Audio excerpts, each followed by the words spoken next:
Good evening and welcome to Prime Edition. Some changes in Kenya's diplomatic postings. We'll be telling you who has been affected by the latest changes from State House announcing changes in terms of diplomatic postings. We also have the latest in terms of the implementation of the NADCO report. This is after President William Ruto met the implementation committee led by Agnes Zani. Welcome to Prime Edition. Here are tonight's highlights.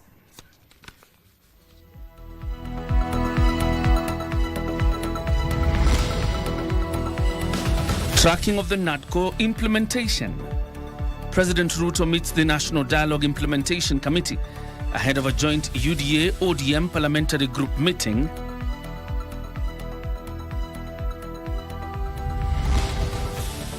Real or imagined?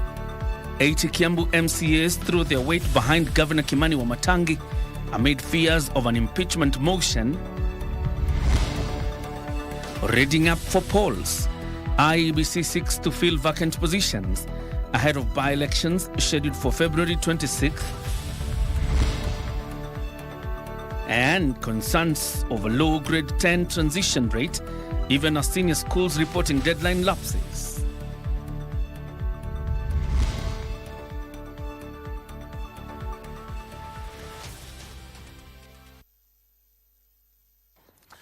Lensa Odingo is a sign language interpreter. My name is John Jacob Kioria. You're very much welcome to the broadcast. To start us off, President William Ruto has underscored the role of the youth in shaping the nation through extraordinary potential. The president, who spoke at State House, Nairobi, during the gold level President's Awards ceremony, said that through harnessing the potential, the grand ambition to transform Kenya into a first world economy remains alive. Sights and sounds Wednesday morning at State House, Nairobi. President William Ruto presided over the Gold Award presentation ceremony, where 1,252 awardees were recognized for their resilience and excellence. The President's Awards Kenya exists to develop and deliver quality experiential activities that impart positive life skills and ethical values to young people for a better society. Open, please, you may proceed. The young people have gone through voluntary service, skills development, a week-long residential project that involves challenging expedition in an unfamiliar environment. But the memory that stays with me most is from our residential project in Kajiado County. We built a fence for Lendoko Primary School, a school caught in the middle of a wildlife corridor. For years, the community longed for a perimeter wall, and through the award, we were able to help make that possible. Programu hii katika upande wa kusaidia jamii yangu ilikuwa nilichagua kumeesha miti katika jamii na pia katika shule ambayo naisoma mimi. And we will strive to ensure that we have many more youth participating in this program, because apart from their education, they need life skills. President William Ruto used the opportunity to hail the potential of Kenya's youth and their ability to transform the country. Kenya's youth rank among the very best in the world in terms of our human capital development. You have the skills, you have the aptitude, the competence, and the expertise to excel wherever duty calls. The head of state maintaining that the country will leverage on the youth in ambitious journey to transform Kenya into a first world country. When I articulated our ambitious vision to elevate Kenya to a first world status within our lifetime, I did so with absolute confidence in the extraordinary potential of the young people of our nation. I am confident that our youth possess the capability, the energy, the talent, and the resolve to turn our grand ambition into reality. He urged young people to say no to naysayers. I want to urge every young person here to believe in our country. Do not allow yourselves to be consumed by the pessimism that afflicts some voices in our public life. To impact more young people, President Ruto called on relevant actors to double budgetary allocation to the President's Awards Agency in the next financial year. Since 1966, 1 million young people have participated in the program. The President Award Kenya has become one of the most transformative tools in correctional programming. Through it, we have witnessed young men behind bars rebuild character, regain discipline. Over the years, the President's Awards have molded world-ready individuals as a result of the various activities the participants engage in outside the usual classroom setup. Nancy Okware, reporting from State House, Nairobi. The ruling United Democratic Alliance UDA and the Orange Democratic Movement ODM are expected to hold a joint parliamentary group meeting before the resumption of Parliament in what is said to be stocktaking of the implementation of a 10-point agenda and the National Dialogue Committee report. President William Ruto this evening met the Agnes Zerni-led committee in charge of implementation ahead of the expected meeting, with the head of state pledging his support so that the team can fully deliver on its mandate. The process of implementation, he says, is designed to unite Kenyans through inclusive national dialogue and restore trust in public institutions by fostering transparency and accountability. In the meantime, the president has sanctioned changes in Kenya's diplomatic missions in Brussels, in Uganda. And in a clear swap, former Kisii Deputy Governor Josh Mangi will leave his station in Kampala to Brussels, Belgium, where he will serve as envoy to the country and the European Union, while former Budalangi Member of Parliament Babu Namwamba heads to or leaves Brussels to replace Mangi in Kampala.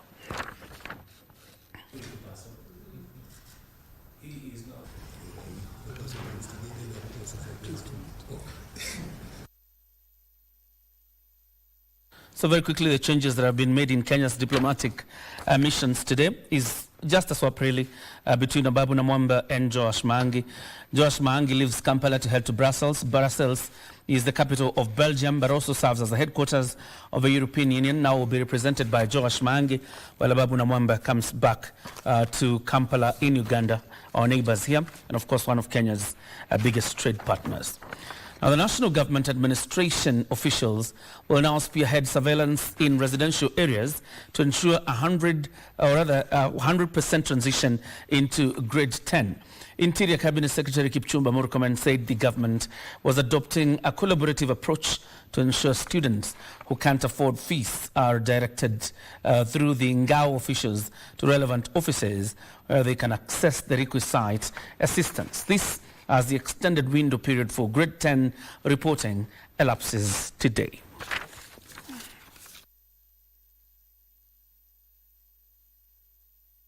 We are working together to make sure that all over the country, the chiefs, the assistant chiefs, and the national administration officers assist in ensuring that these children are taken to school.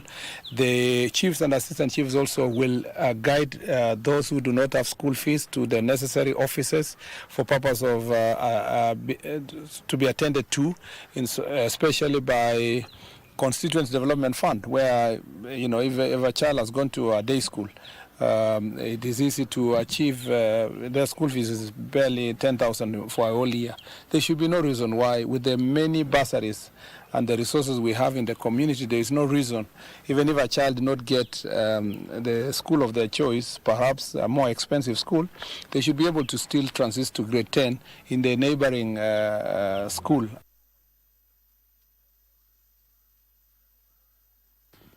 A quick correction, actually. Babu Namwamba was actually at the UN headquarters in Gigiri as Kenya's representative or permanent representative in Gigiri, and therefore then goes to Kampala as ambassador, while Josh Mangi leaves Kampala to head to Brussels, the headquarters of the European Union and indeed the capital of Belgium. Now, the head of public service, Felix Koskei, has called for integrity and transparency in the government service delivery. Koskei wants the public servants to uphold the principles in serving the nation. While at the third presidential Thanksgiving ceremony held at the All Saints Cathedral, Koskei acknowledged the challenge in public service, particularly when resources are scarce and systems are under strain. That none of them will entertain mediocrity, but that they will rise up to excellence to deliver quality in resonance. The third presidential Thanksgiving ceremony at All Saints Cathedral.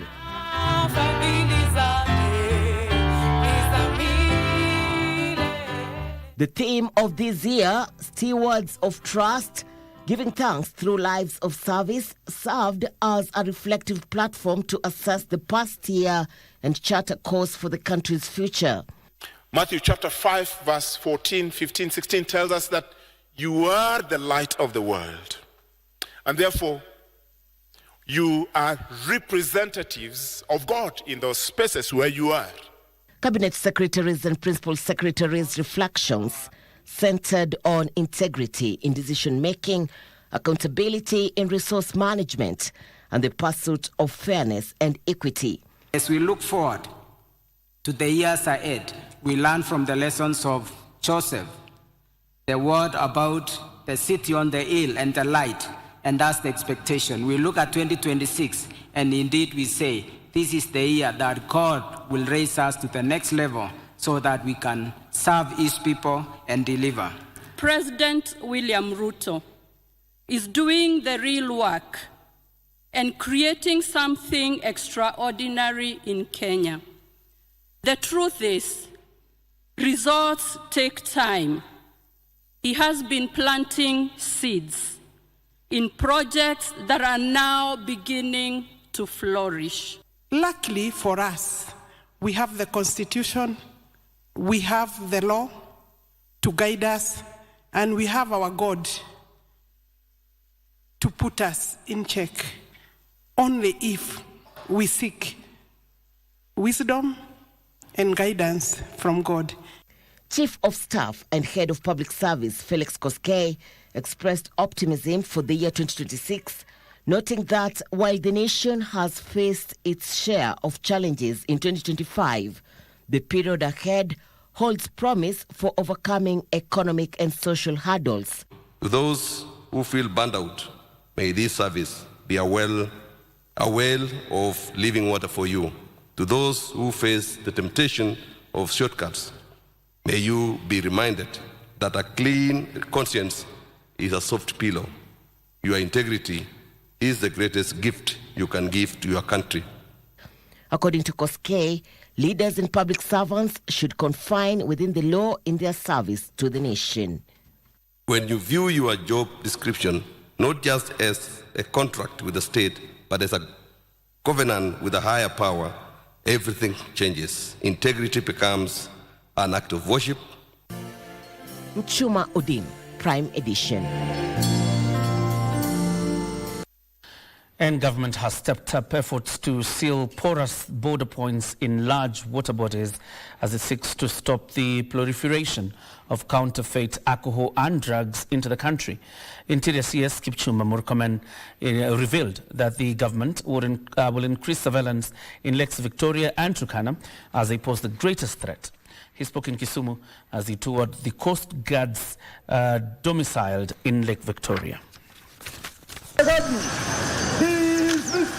The government has stepped up efforts to seal porous border points in Lake Victoria and Turkana in the ongoing efforts to stamp out the proliferation of counterfeit alcohol and drugs into the country, in line with the President's New Year directive.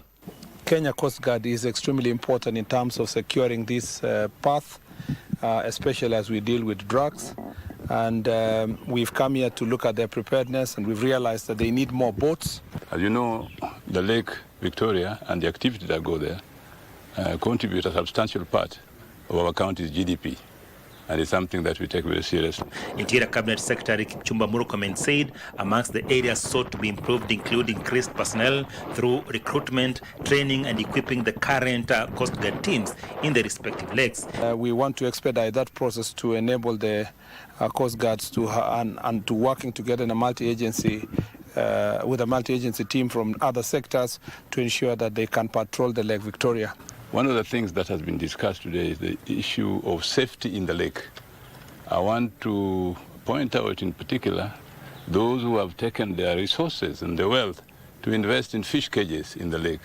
We have had occasions where the fish cages have been robbed overnight, And I'm glad that the government is taking the security of the fishermen and the fisherfolk very seriously. This, even as a multi-agency team led by the National Authority for the Campaign Against Alcohol and Drug Abuse, NACADA, that is currently enforcing war against alcohol and drug abuse, was today attacked in Kisumu County. We've received reports and feedback from the Wananchi about intimidation by the individual who runs this enterprise.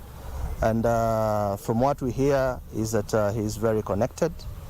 And I'd like to implore upon him ajisalimishe kwenye station ya polisi, because where we sit, he is a prime suspect of this nefarious enterprise that we've blown up today.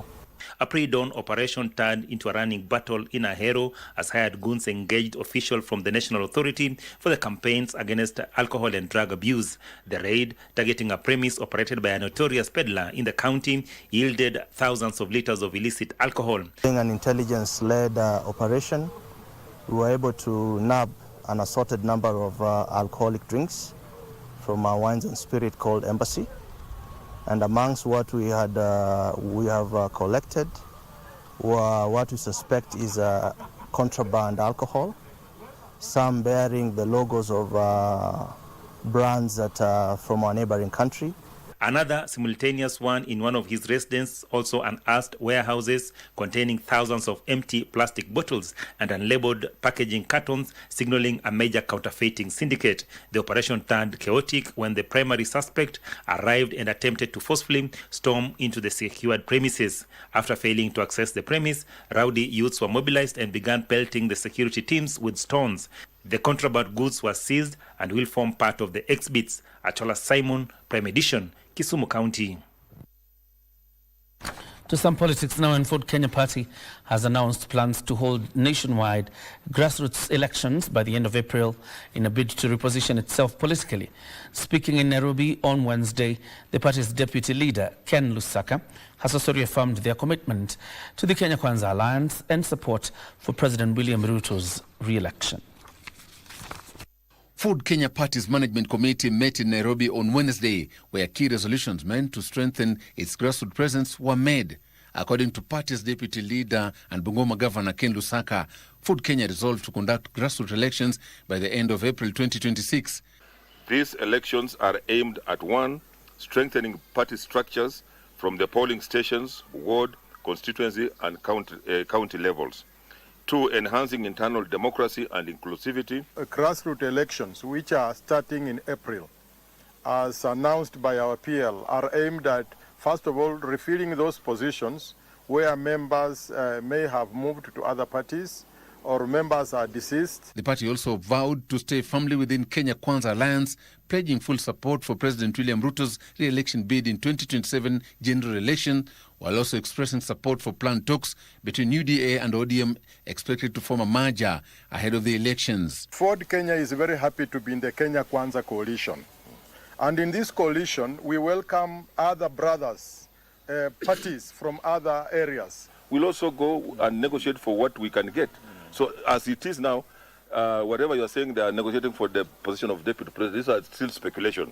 Meanwhile, a section of youth delegates from Orange Democratic Movement have come out in defense of party unity and the broad-based government, calling for discipline, stability and full implementation of agreed reforms. This youth movement stands firmly behind Dr. Oburu Oginga. Any theatrics that are going to be brought by any politician, be it Babu Owino, I saw him the other day speaking, saying that the party should be handed over to him. He will tell us what mandate he holds, because we are the delegates.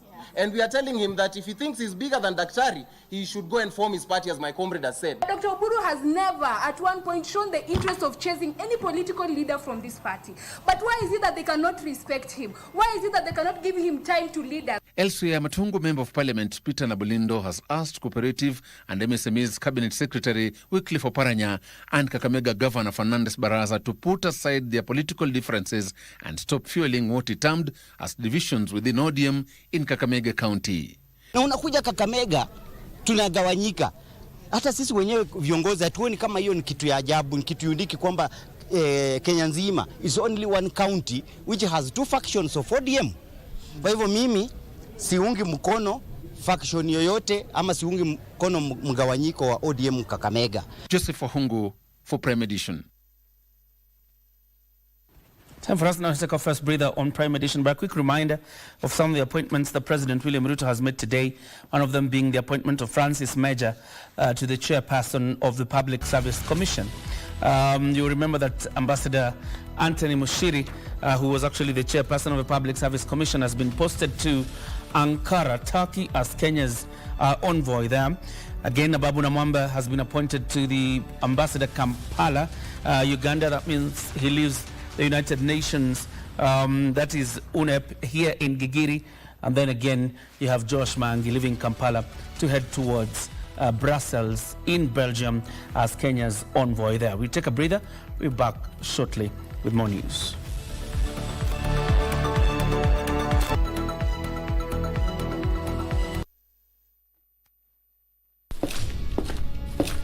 Imagine 24/7 monitoring system voltage and frequency to ensure it's no more, no less. Welcome to National Control Center. This is where we control the country's power generation. These screens enable us to see the entire network, the generation, and the demand. They also enable us to achieve the balance. Everything has to be at the right frequency and the right voltage within the right margins. Otherwise, we'll have poor customer power supply quality or even power system collapse.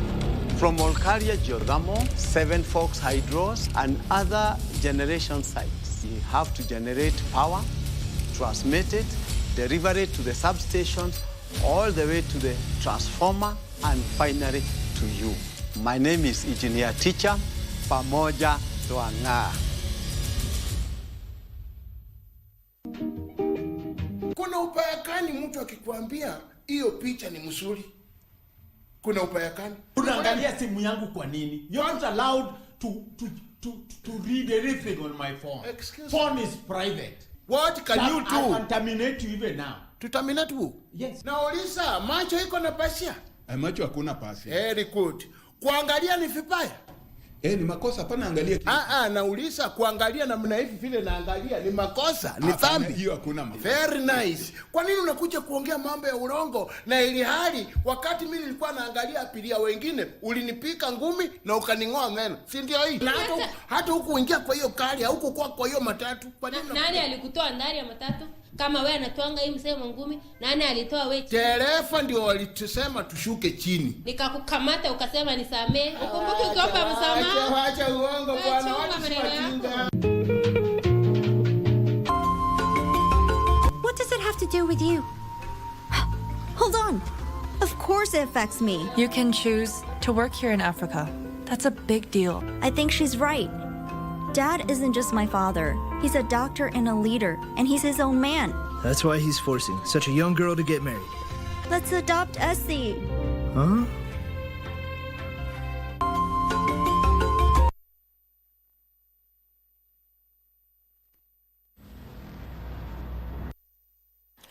Welcome back. You're watching Prime Edition. Now, the United Democratic Alliance, UDA National Executive Committee, has resolved to conduct a repeat election following numerous complaints on the recently concluded grassroots elections. UDA party chairperson Cecily Mbarira said the decision to have a repeat election is to ensure the exercise is free and fair. The party will conduct repeat elections in selected polling centers across the 42 counties, scheduled to take place on the 7th of March this year for the Phase 3 elections, as well as the 28th of March for Phase 2. After what they termed as a shambolic grassroots election for the United Democratic Alliance UDA that took place a week ago, the party is set for fresh elections in a month. UDA party chairperson Cecil Mbarira said the decision to have a repeat election is to ensure the exercise is credible, reflecting the party's transparency in electing its members before the 2027 polls. Registration for aspirants seeking various positions for the Polling Center Congress commences today on the party website. There's a portal where the aspirants can register, and we encourage them to start registration today. The party has also resolved to establish a UDA Aspirants Forum to enable those seeking positions to do so. Kwa ajili ya kuhakikisha tumeanza kuleta vuguvugu la hawa wawaniaji wa hivi viti tofauti, tutaanzisha platform ama forum ambayo tutaita UDA Aspirants Forum, ambapo itawajumlisha wote wale ambao wanawania viti tofauti kutoka ugavana hadi members of the county assembly. The UDA party has in the meantime said it will soon engage with the Orange Democratic Movement on a structured negotiation. We want to make sure that all our leaders and all our party organs are involved in the process that we did mandate the party leader under the NEC organ, mandated him to engage with ODM in structured negotiations to make sure that as we go to the 2027 elections, we have a party, one that has proper governance structures and whose mandate comes from the people, right from the grassroots, and two, that as we strongly believe, this party, the Kenya Kwanza Coalition, is a party that is forming government after next year's elections. Their remarks come as the Committee on the Implementation of the 10-point agenda met on Wednesday afternoon with the UDA party leadership to discuss the pact. The 10-point agenda has given us a basis for working with the ODM. We have achieved some of the proposals that were made therein. In fact, if I'm not wrong, this afternoon, the Committee on the Implementation of the 10-point agenda has actually a meeting with the party leader of the UDA party and the leader of the Kenya Kwanza Coalition to bring him up to speed on what has been achieved so far and what is still pending. UDA, kazi ni kazi. Elsewhere, a section of leaders from UDA in Nairobi County has welcomed the negotiation between the ruling party and ODM ahead of the 2027 poll, saying it is the best for the country. We know what the president has been doing. The president has dealt with issues of affordable housing, something that was very integral in his manifesto. The president has dealt with issues of bringing people together, where the president has brought the ODM party together with UDA party. The president has brought on board other several parties and all other factions politically to ensure that there is cohesion in this country. Sisi kama UDA tuko tayari, vile president alifanya, kuungana na vyama vingine ili tuendeleshe siasa za president mbele. Yeye amefanya kazi mzuri sana, amejenga manyumba.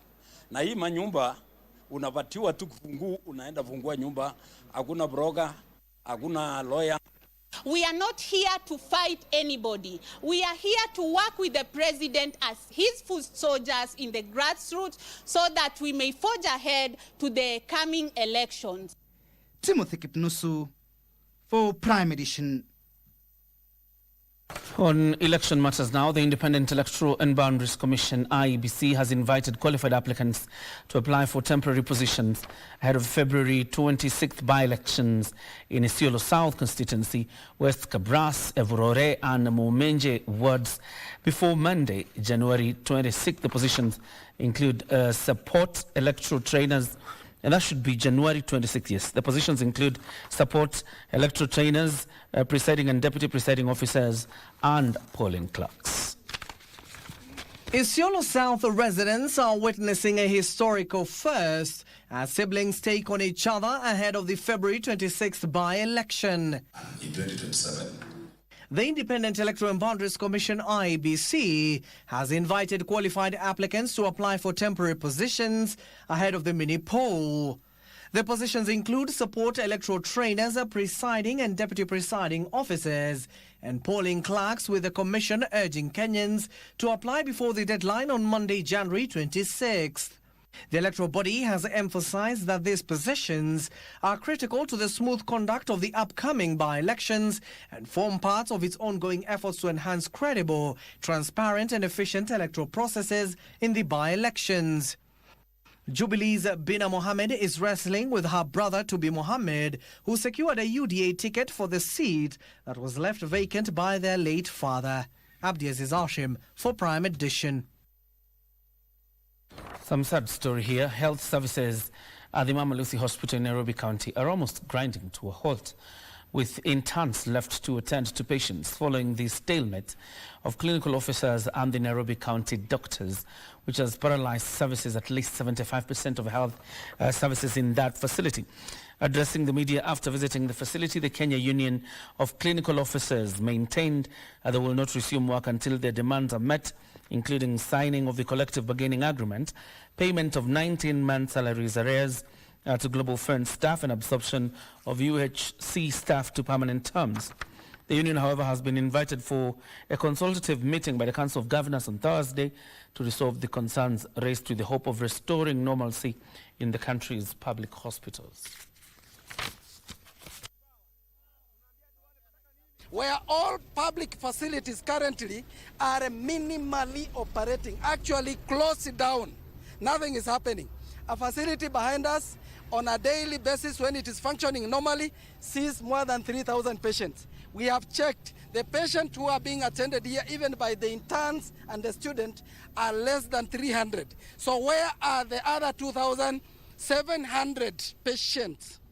And that is a replica of other facilities that are purporting to be working, and we know very well that they are not working. This is my workstation. I am a reproductive health specialist, and I work here. Ukiangalia vizuri, you will see nice cabros, good paints, good flowers. The walls are well painted, but the workers that work here are not treated with the dignity that we deserve. We have specialists, we have employees that have stagnated in the same job group for 10 years. That is not dignity, that is disrespect. We have negotiators in these counties that have been employed by the governor. We sit, we negotiate, we agree on an agreement, we go back to work, and they laugh at us. They implement nothing, and they want us to sit down and start negotiating afresh. So we have said we are not going back to work until they honor and implement the agreement that we entered into last year, July 2025 on 16th. In the meantime, the High Court will mid-February rule on a petition challenging the National Transport and Safety Authority regulations restricting graffiti, artistic designs and customized features on public service vehicles, with the petitioner arguing that the rules unfairly target the popular Nganya Matatu culture. The case was heard on January 21st before Justice Bahati Mamoye at the Milimani Law Court, where petitioner Michael Makubo William, through lawyer Outa Malela, told the court that the NTSA regulations were introduced without adequate public participation and were not properly subjected to parliamentary scrutiny as required by law. The first and second respondents have attached a notice published 10 years after the regulations. Now they are calling people to submit views for intended amendments. That is what NTSA has submitted before you. He added that Nganya culture is a form of artistic and cultural expression protected under the Constitution and supports livelihood in both transport and creative industries. The promoters of those draft regulations never gave sufficient information to the general public in Kiswahili, which is the national language of our republic. The petitioners claim that NTSA failed to provide concrete evidence linking decorations to road safety risk. That be as it may, if peradventure that the petitioners are right to submit that the PSV regulations are illegal, which is not true. Even if it was so, we refer to the court to the presumption of constitutionality of legal instruments. The state opposed the petition, maintaining that the rules were lawfully enacted, reviewed by the parliament, and only sought to regulate, not ban vehicles decorations in the interest of public safety. We speak, kuna hata watu wetu wengine wamekuja hapa late kwa sababu wameshikwa. Nganya culture, yani matatu ni ile yenye polisi akiboeka na kupiga mkono na kushika. Moving forward, hizi ni vitu zenye sisi watu taki. Na tuache hypocrisy. When tourists wanakuja, ndio hata government officials, they want to embrace the Nganya culture. And the Kenyan non-governmental organization Sheria Mtani, through Council Shadrack Omboi, has moved to the Environment and Land Court, seeking to compel the government to implement 12.3 billion Kenya shillings land settlement loan waiver approved by the cabinet in November 2025. The resolution made by the cabinet that moving forward, those interests will be waived. The loans that had accrued will be subsidized. However, since the passing of that resolution, and nothing has been done. The petition filed in a certificate of urgency accused the senior government officials of failing to operationalize the waiver on accrued interest and penalties affecting settlers in 520 schemes across 26 counties, delaying the issuance of title deed and worsening financial hardships for low-income beneficiaries. We are demanding that the government now, because already 3 months are over, extends the duration from the remaining 9 months to at least 2 years for this to be done. And lastly, sensitization. The court is yet to issue its directive. Under Section 26A. Finally, a Nairobi Magistrate Court has fined a Congolese national 40,000 Kenya shillings after he pleaded guilty to charges of unlawfully being present in Kenya, ordering that he be deported upon payment or completion of the sentence. Service of default sentence. The convict is repatriated to his country of nationality as provided under Section 26A of the Penal Code. Much obliged. If you are not satisfied with the sentence, you have the right to prefer an appeal within 40 days. Letua Debra for Prime Edition. In Kiambu County, more than 80 members of the County Assembly have thrown their weight behind Governor Kimani Wamatangi and vowed to defend him from any impeachment attempts. Though they insist that there is no motion of confidence against the governor that is yet to be tabled in the Assembly, they have accused a section of elected leaders in the National Assembly from the county of organizing night meetings with another group of MCAs to hatch an impeachment motion. Governor Wamatangi is currently in the middle of a storm following the court's directive to freeze his accounts, the alleged withdrawal of his security detail, and the demolition of his business premises in Nairobi. The MCAs have called for the immediate reinstatement of the governor's security detail and an end to alleged state-sanctioned harassment.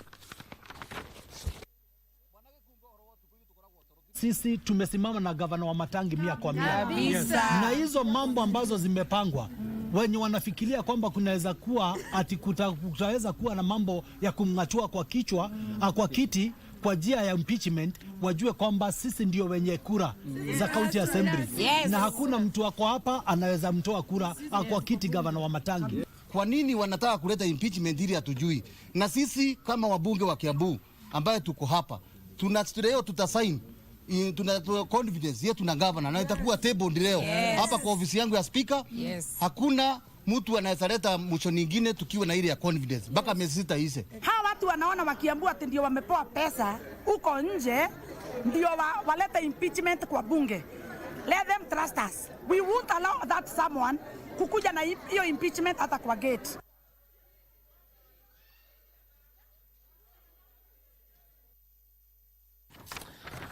And the government has pledged to connect households to electricity in all of the 290 constituencies by the end of this year as part of an expanded last-mile electrification drive worth tens of billions of shillings. Energy and Petroleum Principal Secretary Alex Washira says the program, which targets more than 300,000 new connections nationally, is already underway in Kilifi County, where villages that have lived without power for up to 60 years are now expecting electricity for the first time. The projects funded by the national government and implemented by the Rural Electrification and Renewable Energy Corporation as part of a broader plan to deliver universal electricity access, improve food security and support economic growth. Ben Chimba reports, and by the way, Washira is actually the Principal Secretary for Energy. Several villages in Kilifi North have remained without electricity for decades, forcing families to rely on paraffin lamps. But that reality is now set to change following the launch of multiple electrification projects funded by the government and implemented by the Rural Electrification and Renewable Energy Corporation. We expect full throttle, the contractors to run full throttle across the country from mid-February across all the way to around September, where we expect all the sites to be done and a total of 305,000 customers to have been connected by then. And then we do have the REREC program, like the one that you have seen today. In Kilifi County, the government is implementing power projects worth billions of shillings covering grid extensions, substations and renewable energy solutions. There is a lot of work that is being done in terms of last mile, and within the last 3 years, we have been able to connect a total of 1.2 million households. 1.2 million households. That's not a mean achievement. Speaks to the commitment in which President William Samoei Ruto has made deliberate efforts, deliberate measures to ensure that electricity is connected to all Kenyans. The projects launched in Kilifi North include Dabaso kwa Ngumba Shombo electrification project, which will connect 189 households at a cost of 11.1 million shillings. Also launched is the Masajeni C electrification project, targeting 114 households at a cost of 7.8 million shillings. The Kahingoni extension electrification project will connect 42 households, costing 7.6 million shillings. We are extending the grid, which is one of our main mandate. And it is not so much that the extension of the grid is to bring about socio-economic development in our rural areas, because we know that a country cannot develop if you do not develop, the roots, the grassroots. Development starts from here, from the rural areas. And we are in all the 290 constituencies, including areas that are far away from the grid, to ensure that even them, we have solutions. For residents set to benefit, electricity is long overdue. Some households say they have waited for power for more than 60 years and are eager to see the projects completed. Tangu nizaliwe mimi nimekaa hapa nyumbani. Stima imekuwa kwa majirani, lakini hapa kwetu haijawahi fika, kwa sababu changamoto ni za pesa ya kutoa stima kutoka huko kwa barabara mpaka kufika hapa nyumbani. So tuliposikia kuhusu huu mradi tulisikia raha sana, kwa sababu naona ni afueni kwetu, pia wenzetu watapata stima na usalama utazidi kuboreshwa. This power is a life for them. This is where life is. They've been living a life below the line. Now they're going to live above the line, and for me that's what it is. Taking communities, this is real empowerment. This is actually giving these people a lifeline. So for me, rural electrification and taking power to the people is empowerment, and there's no greater empowerment than putting electricity in their houses. The Rural Electrification and Renewable Energy Corporation says it is implementing similar projects across all 290 constituencies, using grid extensions and alternative solutions such as mini-grids to reach rural and remote areas. We have the capacity, and that is the assurance I want to give to Kenyans. We have the capacity, we have the knowledge and the know-how to be able to deliver these projects. So within that period that has been given by government of 2030, we are sure that we are going to be able to implement these projects as expected. Ben Chumba, Prime Edition.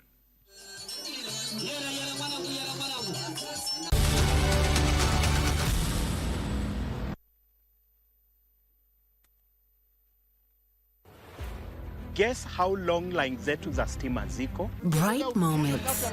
Moments that inspire, enlighten,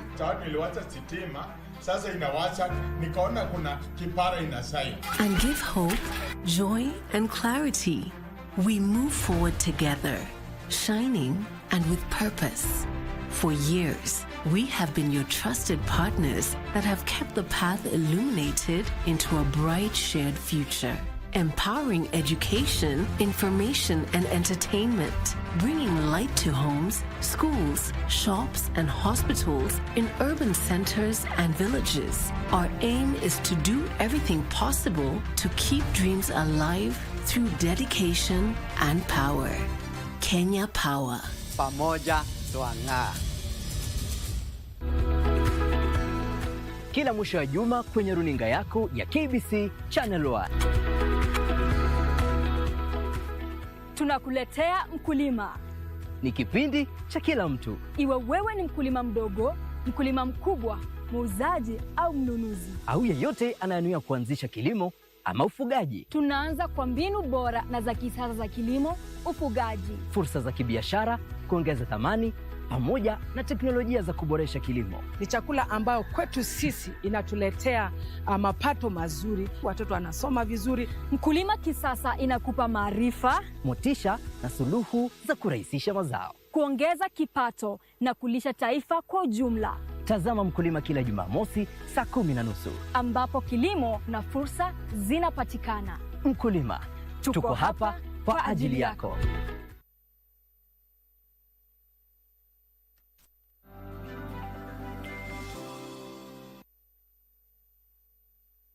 Let's do some business now. And prospective mining companies will receive operating licenses within 3 months of application in new mining regulations. Mining, Blue Economy and Maritime Affairs Cabinet Secretary Hassan Joho says prompt licensing will aid in mineral royalty collection and disbursement to host communities. These are set to receive 2.9 billion shillings in mineral royalties that were held at the National Treasury's Consolidated Fund for a decade. Mining Cabinet Secretary Hassan Joho says in new mining regulations, counties will start receiving mineral royalties promptly, as the money will be distributed immediately the National Treasury receives deposits from mining companies. The national government gets their fair share. At the same time, the counties and the community will get their fair share. So as we collect, we disburse. And I think that is, for me, is more important and critical at this point, rather than who is owed what. To fast-track royalty collection and payments, the government is planning to fast-track licensing of all mining companies to create a register of companies and payment schedules. Additionally, licensing will be done at the county level to ensure host communities benefit from mining activities. Kama umesatisfy, umesikia waziri akisema uanzie chini, upate from consent, upate consent zote ukija juu, na wao ukija upande hii, wasikue na mapendeleo. Basi mtu apatiwe license, Mkenya aendelee na kazi yake kama kawaida. Stakeholders consultation on gold and rare earth mining in the counties of Kakamega and Kwale are ongoing to ensure mining activities are on schedule. We will not respond to speculators or naysayers. It is expected that those things will happen. But we have a responsibility to unlock that potential. And we will not be swayed or influenced in a negative way by a political process. The government is planning to heighten surveillance on illegal mining activities to increase earnings from the sector.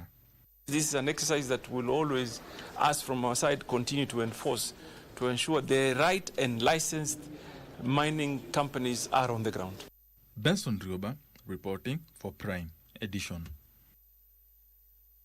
The Northern and Central Corridor Transport Authorities have signed a memorandum of cooperation aimed at improving transport efficiency and trade facilitation across Eastern and Central Africa. Speaking during the signing ceremony, Executive Secretary John Deng said the agreement provides a clear framework for joint action between the two regional corridor institutions. The Northern and Central Corridors are the two most critical transport and trade arteries in Eastern and Central Africa, serving land-linked countries in the Great Lakes region and connecting them to the ports of Mombasa, Dar es Salaam, Tanga and Mtwara. Over the years, overlapping mandates, rising transport costs and persistent non-tariff barriers have underscored the need for closer coordination between the two corridor institutions. The Northern Corridor is strong because of the Central Corridor exists, and the vice versa. You see, it's like two teams of soccer. You cannot play alone on the ground, so you need another one. The other one, now you will start to evaluate your strength and your weakness because of the existing of the other teams. The mass mobility of goods and services is actually transferred toward the lake because not only does it decongest our roads, it also protects our environment. So there's so much that needs to be done with the Lake Victoria, including updating the map, navigation aids, and road safety, the safety navigation, that is talking of communication. Under the new agreement, the two institutions will jointly pursue key priority areas, including inland waterways, transport, and the monitoring and elimination of non-tariff barriers across member states. This is the first time that we have such a framework. It never happened before. The management, the current leadership of Northern Corridor and the current leadership of the Central Corridor. We came to realize that it is very important to continue to work as brothers, as siblings, in order to serve properly our region. To guide implementation, the two institutions will develop a 3-year joint action plan overseen by a high-level steering committee supported by a joint technical committee. The Memorandum of Cooperation will run for an initial 5 years. Trevor Ngendo for Prime Edition. State-owned Kenya Safari Lodges and Hotels has inked a deal with Autofarm Isuzu East Africa for the supply of the tour and staff vehicles. Tourism Administrative Secretary Haman Shambi opines that the move will increase operational efficiency, enhance guest travel experience at key tourism destinations. The deal has already seen Isuzu East Africa supply 2 locally assembled 33-seater buses valued at over 15 million shillings, which will be deployed at Voi and Ngulia Safari Lodges in Tsavo. Strategic for us as KDC because, again, we are promoting Isuzu in terms of Buy Kenya, Build Kenya, promoting more jobs, promoting local manufacturing. At the same time, we're also supporting the hotels, and the more tourists we're able to bring into the various properties, the more jobs we're also able to create. That will mean that we'll be able to generate a lot of revenue, which will be able to assist the government by promoting socio-economic development of the country. As we modernize our tourism infrastructure, we must continue to uphold global service standards, environmental stewardship, and innovation to position Kenya as Africa's leading and most resilient tourism destination. Plans are underway to begin the construction of a modern terminal at the Lichota airstrip in Migori County at a cost of 300 million shillings over the next 12 months. Kenya Airports Authority Board Chairperson Caleb Kositanyi says that the project has been earmarked for operationalization immediately upon completion to enhance regional connectivity and economic growth. Kositanyi, who was accompanied by Migori County Governor Ochilo Ayako, said the modern facility will open up the airstrip to more opportunities, including flights from neighboring countries such as Tanzania and Uganda.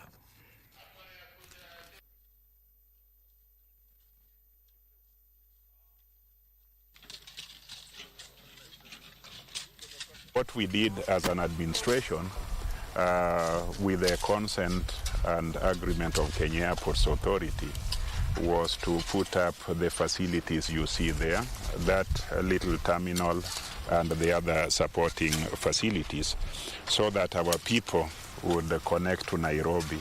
Our guests would also connect to Migori from Nairobi. We want to expand the runway to 2 kilometers so that you can be able to take more aircrafts, bigger aircrafts, fully loaded. And we also want to actualize the international part of this airport. So we shall have an immigration officer sitting here so that people can take their international flights to Serengeti and land here from Tanzania or wherever.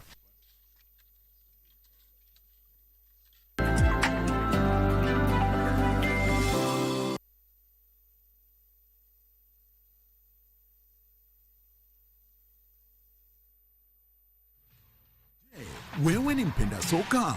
Na je, wajua kuwa KBC mwenzi wako wa dhati michezoni anakujali?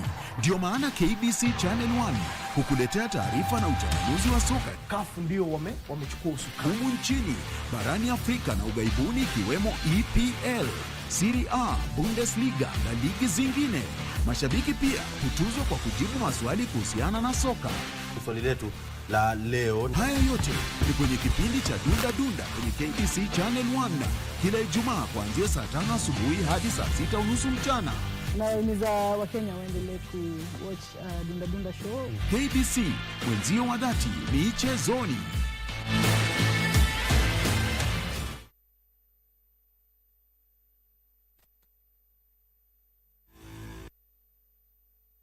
A very good evening to you. My name is Daniel Wahome and welcome to Prime Edition Sport. The Kenya national futsal team left the country today for Namibia ahead of the 2026 Futsal Africa Cup of Nations qualifiers against the hosts. Before their departure, the Kenyan team gauged their ability to by playing ASEC Huruma in a friendly match at the Kasarani Indoor Arena. The team, which reported to camp last week, will face Namibia in the first leg of the first round qualifier on the 23rd of this month and then play the return fixture on the 28th of January. Should they beat Namibia, they will face Libya in the second and final round of qualification. The qualification campaign will be played over 2 rounds with 18 teams competing for 7 available slots in the continental finals. The 7 qualified nations will join the hosts and defending champions Morocco in the final tournament.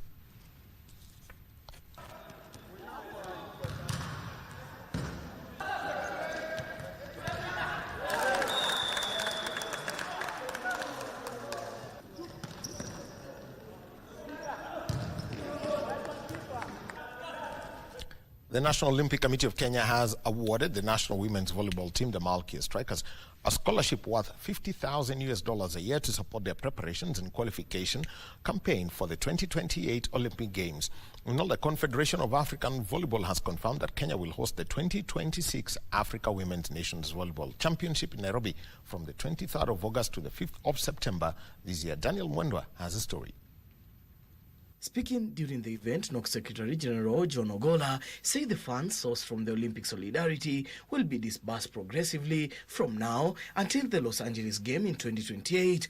We are working closely with the government, and of course through these scholarships we're trying to organize for overseas training camps where we can get better facilities. Of course we know we have that challenge as a country, but we're trying our best, working closely with the government, and of course if we get certain opportunities that we can have our teams train in overseas camps. He added that the Olympic Solidarity Program is designed to support the National Olympic Committee in athlete development with a focus on federations that require additional assistance to enhance performance and competitiveness on the global stage. Kila mtu atakuwa motivated kufanya kitu yenye tunapenda. Unajua kama si volleyball, we choose what we want.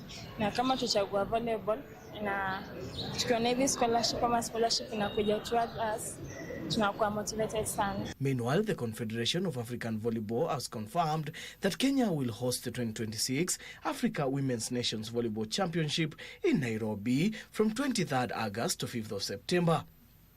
The championship will serve as a qualification pathway for the 2028 Los Angeles Olympic Games and also the 2027 FIVB Women's World Championship. A total of 16 women's teams will compete, namely host nation Kenya, the top 9 teams on the CAVB rankings, and the top 6 teams from the 6 registered zone.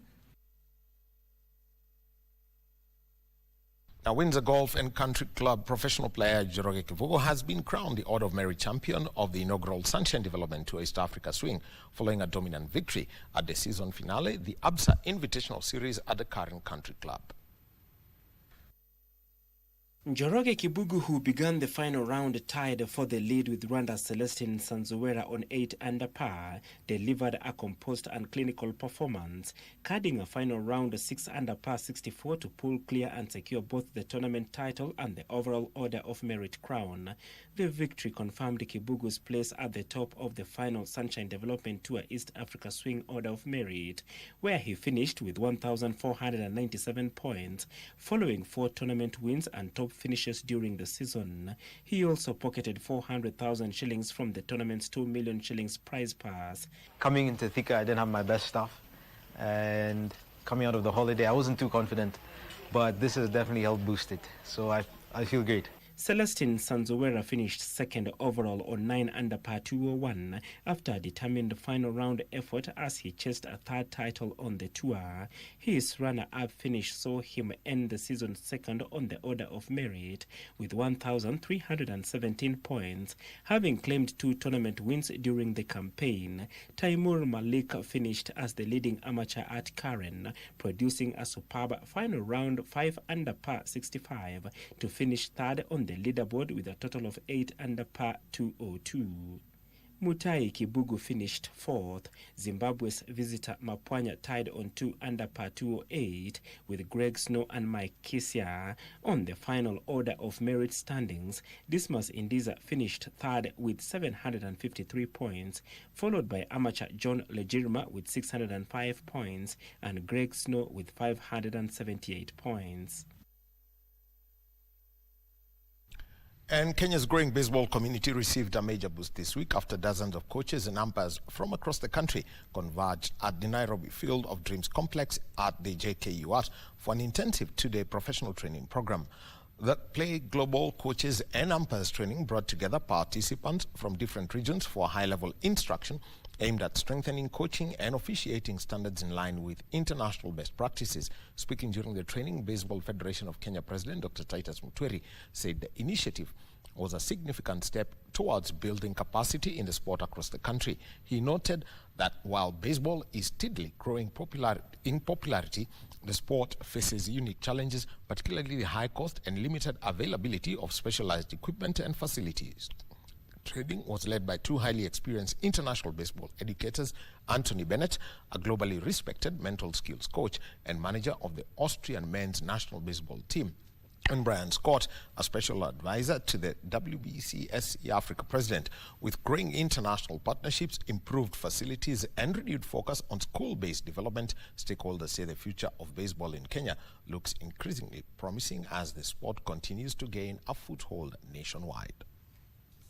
Baseball in Kenya is a growing sport because, as you see, we require very specialized equipment to play the sport. And what is happening is that we are trying to get as many equipment as possible so that each child can at least have their own bat and their own glove, and that this will motivate them more to play the game. We have also realized that we need to work very closely with the Ministry of Education, and we are spreading the sport of baseball in our schools. There's always, you see the perception of having two teams on the field. You got a home team and a visiting team. Well, there's three teams on the field. There's a team of umpires too, and they often get forgot. And so we have these guys here that they're a big part of the game, and to grow the game of baseball, you need good officiating. Everyone's been super receptive to the skills that we try to impart. We worked on movement, we worked on infield fundamentals, we worked on outfield fundamentals. So we covered a lot of ground, and the coaches were great. They really got after it these last 2 days. And that's the sport for tonight, but I want to give you a date for Sunday, 4 p.m. Nairobi United will be playing in the CAF Confederation Cup against Azam FC of Tanzania. 4 p.m., make it a date. Don't be late and don't miss, because if you miss every link. And if you miss any link, make sure that you're not blinking. My name is Daniel Ohome. Back to John Jacob Kioria. Too much English. Okay, we won't miss it. Time for us now to put a cap on Prime Edition. Thank you very much for keeping us company. God bless you. Good night.